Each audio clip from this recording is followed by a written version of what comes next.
Welcome to Assembly Calendar. I'm Ted Flint. With us today, Assemblyman Pete Lopez, who serves the 127th Assembly District, which includes the counties of Schoharie, all of Schoharie, your home base, parts of Greene, Columbia, Delaware, Otsego, Shenango, and Ulster. You were brave. You actually went on usually you're saying Mid-Hudson, Northern Catskill, Yeah. Southern Tier. You were Well, feeling brave this in front morning. of me, yeah. There you go. Good for you. All right. Well, it's nice to have you, Pete. We're in the middle of March, or we will be when the show airs. Yes. And April 1st, the budget deadline Coming is up. quickly looming, and we're right in the middle of the process. I hear tell, though, there's some real progress this year towards an on-time budget. There are going to be conference committees next week. What have you heard? I've heard the same, and I have to say, and again, part of the challenge has been we've had some discussions about where my colleagues would be coming from on this issue. We knew that there was some frustration within the inner city conferences, and some degree of I hate to say. The best way to describe it would be really working as stumbling blocks, looking to prevent the governor from moving forward with his agenda, and really not so much a function of reality-based, but really more just personal frustrations, philosophical opposition. But I think a lot of that is dispelling. The governor continues to move forward in a very proactive fashion, and my sense is that there's increasing, even if not support, at least resignation from those quarters that were opposing the governor. I had a conversation yesterday with another colleague who said, you know, I don't agree with what the governor's advancing on some fronts, but his sense was that it had to be done and that they had to move forward. So I think ultimately, increasingly, and we're still crystal ball gazing, but it looks like we may be closer to an on-time budget than I had expected previously. Still many people who are far apart, but making progress. So a lot of things are in the hopper, as you stated. So the governor outlined his preliminary budget, his initial proposal, and maybe he may tweak that as we get closer. Understood. Let's look at what he outlined for us about a month ago. Sure. And then we'll come back and we'll comment further with Assemblyman Pete Lopez. We're here to obviously talk about the 2011-12 executive budget. Governor Andrew Cuomo pulled no punches as he explained to lawmakers why state government is facing billion-dollar deficits. We spend too much money, which is not new, but it's worse. 74% increase over the past 10 years in spending. And when you look at what we spend more than we make, which is never a good formula in life. The governor also made the point all that spending didn't buy the state all that much. Well, maybe we spend a lot of money, but we get great product for it. We really get our money's worth. If only it were true. Number 1 in education, number 34 in results, number 1 in spending in Medicaid, number 21 in results, $1.6 billion in economic development, number 50 in terms of result. Assembly Republicans say it's a message they've been giving for years. Certainly a sobering message of cost reduction is sorely needed in state government, a message that I've been talking about for years. Consolidation of state agencies, less spending, no tax increases, which is very, very important, but it's going to be challenging times. Government is supposed to serve people. That's what this was about, and that's what we have to get back to. So, as you mentioned, Pete, I guess most people realize they've resigned themselves to the fact there are going to have to be some reductions this year. Absolutely, absolutely. And we've had people coming, and you can imagine, my calendar is full today. Every session day now, and it used to be just there was Tuesday. one Tuesday. Yeah. Tuesday was the day where you would expect large groups coming in, divergence of interests, people bringing their priorities and concerns. But what I've seen now is that every day we're in session, every day is now the Tuesday. And so even on my calendar today, I have probably about 8 or 10 groups coming in. On one day, I had as many as 25 groups coming in on Tuesday. Even Monday mornings, as members are coming in from the districts, we have meetings lined up. And it's really a reflection of the concerns, of the priorities, of people trying to get their oar in the water, if you would, recognizing that this whole process is moving forward very quickly now.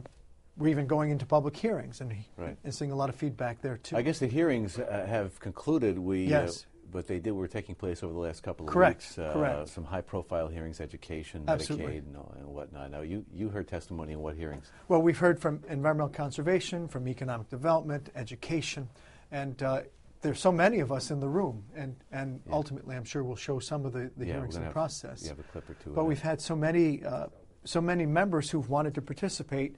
You could only put a few at the dais. The rest of us had to join, and again, it was fine because that gave us an opportunity to hear the concerns. But the rest of us joined at the forums, hearing the formal testimony. These hearings went for hours and hours and hours. Yeah. People lined up from New York City, from Buffalo, from the Adirondacks, education, health care, any number of concerns that you can imagine. And each bringing, in many cases, very detailed and very thoughtful testimony in response to the governor's message. They all offered reasons why their particular organization or group should not be cut. Yes, and I think that's probably the overarching frustration is that many were still saying, and still are saying, we know there are issues, but don't reduce my funding, don't reduce my programs. Increasingly, though, many have said, we get it. We're willing to make some sacrifices, but here's where we think there should be some tweaking or some adjustment. Here's where we think maybe we're being hit disproportionately compared to others. And what I've told people is that the governor seemed to be very fair, at least in terms of how he was approaching it. 10% from state agencies, just so he could show by example, and then 2% from other areas of interest. So as people have come forward and presented, geez, Pete, ag and markets, we took hits, agriculture, we took hits last year disproportionate. Other institutions saying, geez, we were taking cuts before. So really when we started at that initial assessment where the governor talked about 10% and 2%, we had already, in their mind, had already paid their dues. So those sorts of discussions have been helpful, and we've really encouraged them to reach out to my colleagues, to the leadership, and really to the governor's office to just kind of highlight, all right, Governor, we follow your logic. Here's where we think, just in the sense of equity and fairness, where adjustments could be made. And that's really the process that we're in right now. Revenues had come in, not much different from the governor. That's what I hear, yeah. Yeah, you know, about, I think it was 100 million, 150 million. 150 million, which in the scheme of things is a decimal point at best.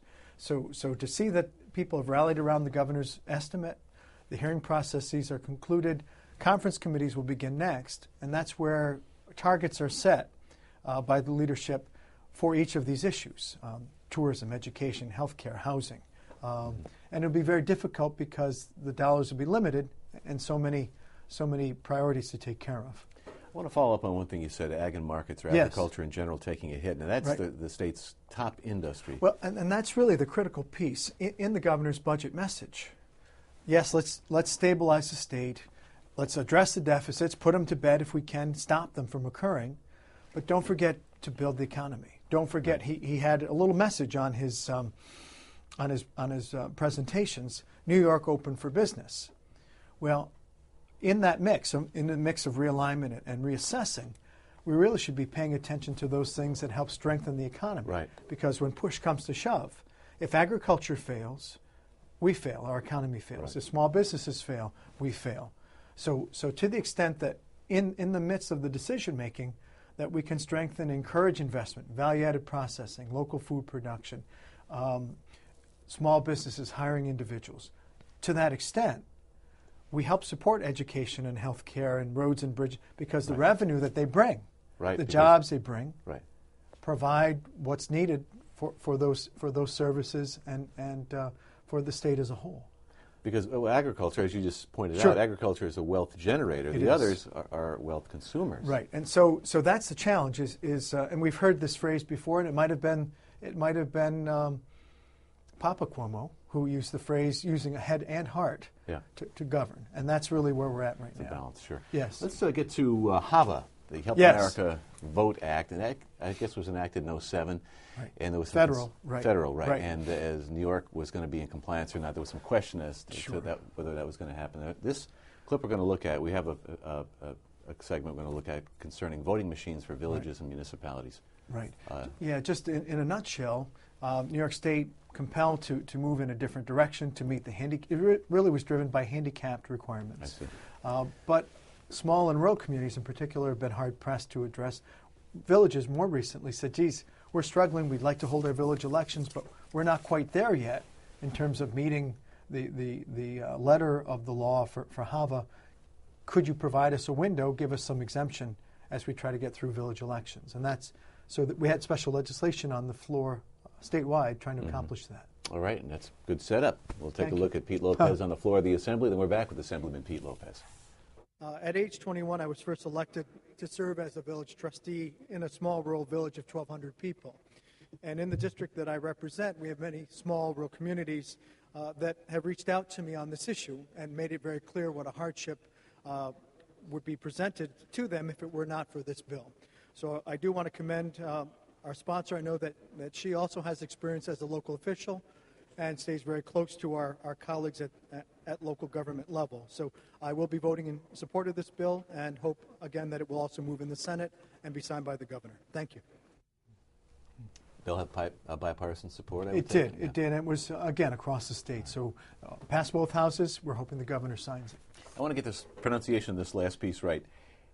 Is the governor proclaiming the 10th of March as Histotechnology Day? Right, exactly. Now, we may not have a chance to get to the piece, but it's a shot of the board. Why don't you set this up for well, us? basically, a few years ago, we were reached out to by SUNY Cobleskill and others in the field who had concerns about state credentialing, and that there were individuals being trained in New York who were not able to practice.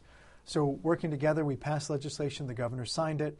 SUNY Cobleskill and others are providing trained individuals who are in high demand, 100% placement in labs, in diagnostic centers, in hospitals. And basically, the industry came back and said, hey, thank you.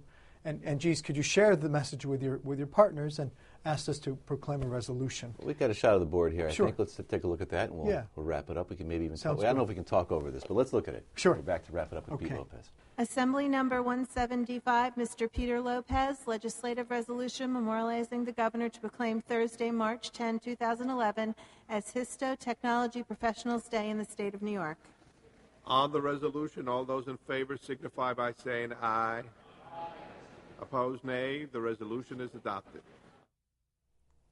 So obviously these are high-paying, well-paying positions. They are, and again, in high demand. And part of the challenge, and this was why we advanced the legislation, is as we look at our colleges and the degree of training and education that's provided, here's a field where there's 100% placement. So it makes sense to support education and training where there's high demand for employment. So that was the whole premise with this initiative. So because they didn't have the proper requirements, they were denied.